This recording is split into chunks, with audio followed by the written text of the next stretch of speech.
Hello, my dear student. My name is Kalpana Rawat, your subject faculty. Subject name is Industrial Relation and Labor Law. Today topic is concept of the industrial relation. Here you can see the syllabus of the Industrial Relation and Labor Law subject. It has 7 units. The unit 1 is basically related to the industrial relation. Here you read, you will learn about the definition of industrial relation, approaches of of the industrial relation, industrial conflict, and type and causes of industrial conflict, industrial relation policy. In the unit second, you will study about the industrial dispute, preventive measures by parties and tri-parties, ethical codes, standing order, grievances procedure, collective bargaining, worker participation in the management. In the unit third, you will study about the Factory Act 1948, scope definition, approval of the licensing, registration of the factory, inspection, staff, health, safety, welfare, and working hours of the adult, employment of the woman, young person, leave with ages, penalty and procedure. In the unit 4, you will study about the Industrial Dispute Act 1917, scope, object, definition, authority, notice of the change, references, settlement of the industrial dispute, strike, lockout, and layoff and retrenchment. In the unit 5, we will study about the Workmen Compensation Act 1923, object, definition, employer liability for the compensation, amount of the compensation, and appeal. In the unit 6, you will study about the Trade Union Act 1926, trade union objective, definition, registration of the trade union, right of the trade union, liability and office of the bearer, change of the name, amalgamation, discussion, and the written process under the unit 6. In the last unit, that is related to the, this is called as 7 unit, and this is all about the Payment of Wages Act 1936, object, definition, application of the act, deduction, maintenance of the register, authority and claim. This is all about your syllabus part, and if you deeply analyze the syllabus, you get an idea that first 2 unit is basically related to the industry relation, industry relations related, and the last 5 unit is basically a act, and this act is comes under the labor law. This is basically a labor law act. In this syllabus, you will study about the 5 act, Factory Act, Dispute Act, Workmen Compensation Act, Trade Union Act, and the Wages Payment Wages Act. So you can say that this is the 5 act you will study under the this subject, and as well as in about the basic concept about the industrial relationship. So through this syllabus, you get an idea what the content is and what you're going to study in this subject. Name is industrial relation and labor law. Moving towards this references part, as you know that uh, today topic for the today topic, I have uh, taken the resources from this link, and this is the part where I have we have found my PPT study material. Now, moving towards the next slide, that is a concept of industrialization. My dear student, before telling the meaning and the definition part of the industrialization, in this video we will cover about the industrialization concept, and the concept is very most important part. Let's begin with the first example. In this, I have put it two example, and those these two example give you a clear idea about the industrialization in concept. Now look over the, let's begin the first example. This is the basically case of the embroidery factory in Surat, and that case of basically a strike, or basically you can say it's a basically a conflict that arises between the employer and employer on 9 September 2018. Employee and employer have some conflict over the some kind of demand. So, and that was demand arises from the worker side, and that strike was started from 9 September 2018 in embroidery factory in Surat. Uh, Basically, the worker is basically the artist who is working in the embroidery factory, and they have some kind of a demand. The main demand was that Sunday be declared a paid holiday, means the holiday on the Sunday with the wages. The workers had demanded from the employer that they have to be holiday on they have to be provided holiday on Sunday, and wages should be provided along with that holiday.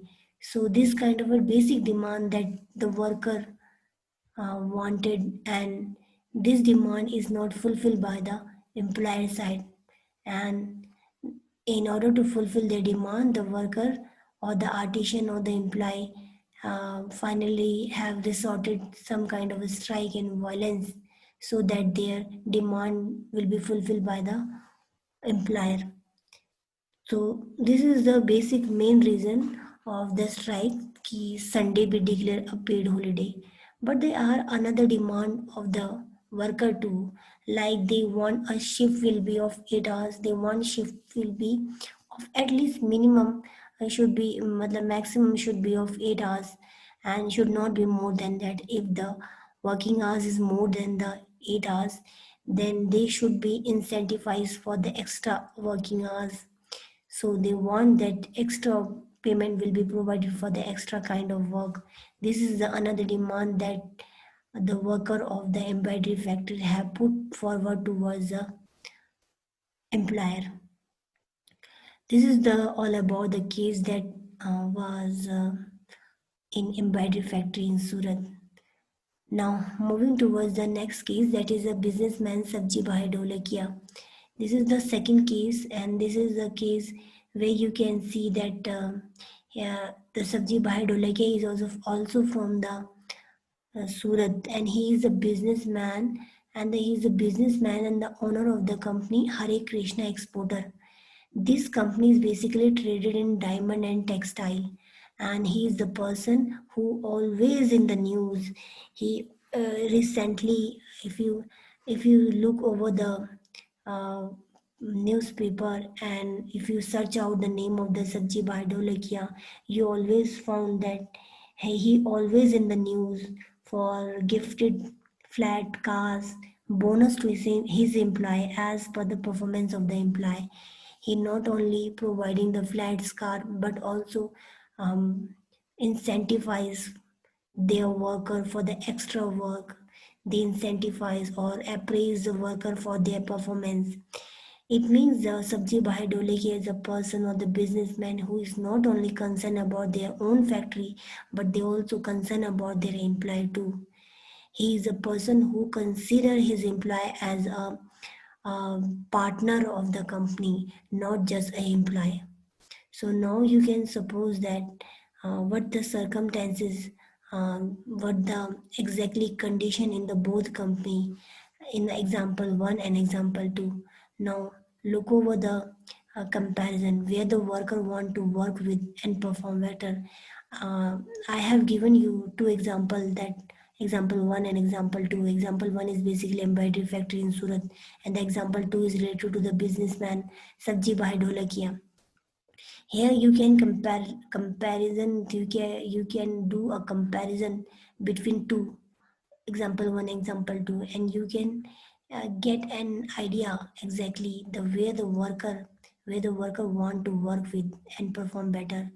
um, you from the one side, if you compare parallelly, and you see that in a example 1 embroidery factory where the worker is demanding and the fight for the basic rights during the industry, but they want a basic thing from their employer, but their employer is not ready to provide them a basic right, not even providing the extra work incentive.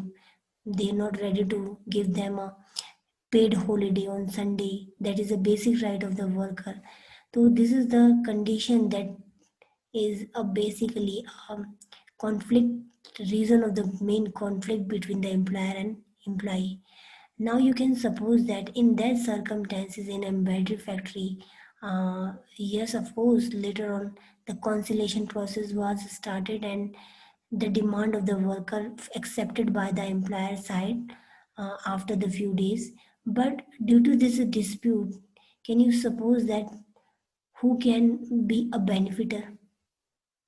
No one, neither the worker, neither nor the employer, because both party get impacted by the strike. Even the employer, their production, their factory production come to down, and even their their, their revenue also come to down, and the worker who is doing the strike also get impacted, and also facing very typical condition. So you can now suppose that here in this conflict embroidery factory, the both party are affected, and no one benefited from such kind of a strike and violence. This is create a just a violence in the factory. Now, on the other hand, if you see the Sabji Bhai Dolakia, he is a person who's not only appraise his employer but also he he he provide um, he provide basic facility to his employee and even the extra. So you can now compare it and get to know what exactly the situation in the both cases. Now, this is the we can say that industrial relation का जो main purpose होता है, जो aim होता है, is building a strong relationship between the employ and employ. IR basically क्या होता है, वो एक स्ट्रॉन्ग रिलेशनशिप क्रिएट करता है एम्प्लॉयर एंड एम्प्लॉय के बीच में. और this strong relationship is basically is strong the uh, process of the industry, and this relationship is the basic backbone of the any kind of industry. If this is industry, if this relationship between the employer and employer is strong, then only we can say that a company will flourish more. A strong relation, industrial relation ensure the protection of the employee. एक अच्छा industrial relation वही होगा जिसमें कि employ के interest को protect किया जाएगा. Even employer are more concern about employ interest. So वो अपने ही बेनिफिट के बारे में नहीं सोचेगा, he also concern about the employ interest. This is the main industrial relationship strong uh, aim. Now you can see that why the industrial relationship ensure the employer interest, why the relationship is created between the employer and employee. Because in order to fulfill the objective of the organization, as you know that in order to fulfill the objective of organization and to achieve the organization goal in a smooth and efficient manner, the strong relation, industrial relationship must be there and between employer and employer. So we can say that industrial relationship is basically a strong relationship. It basically aims to create a strong relationship between the employer and employer, as well as create a mutual trust, harmony, and you can say that this a good relation, a cordial relation between the employer and employee. And this is the main purpose of the industrial relation. The industrial relationship is basically main aim to help the employer and employee, and to basic protect their interest, to maintain the good cordial relationship and mutual trust among the worker and between employer and employee. This is all about the concept of the industrial relation. And I hope that you uh, get to know what exactly the industrial relation and how it is important in any kind of industries. Now, look over the last slide that is related to the assignment part. My dear student, I have given you one assignment, and in every PPT or in every video, you will find one assignment over there. This is I have put it here one question, and you have to be answer that question. What is question? The question is, where is the good industrial relationship between employer and employer? आपको बताना है कि कहाँ पर एक अच्छा relationship create हो रहा है बिटवीन एम्प्लॉयर एंड एम्प्लॉयर के बीच में, इन एग्जाम्पल 1 में कि एग्जाम्पल 2 में. आपको बताना है एग्जाम्पल 1 जो है एम्ब्रॉयडरी फैक्ट्री का, उसमें अच्छा रिलेशनशिप है कि एम्प्लॉय 2 में है जहाँ सब्जी भाई ढोलकिया का. तो आपको दोनों को कंपैरिजन करके बताना है where you can suppose that industrial relationship is good either in example 1 or example 2. और आपको रीज़न स्पेसिफिक करना है क्यों क्यों अच्छा रिलेशनशिप होगा, way you can suppose that relationship can be good. तो आपको इसका रीज़न मेंशन करना है। आपको ये असाइनमेंट कहाँ सबमिट करना है, you have to where you have to submit this assignment, you will receive a Google form link for implementation of the assignment, and this is a must more and last but not the least, this is the last date. You have to be submit your assignment on 20th August 2020. Make sure you submit this assignment within the date. This is all for now. Thank you.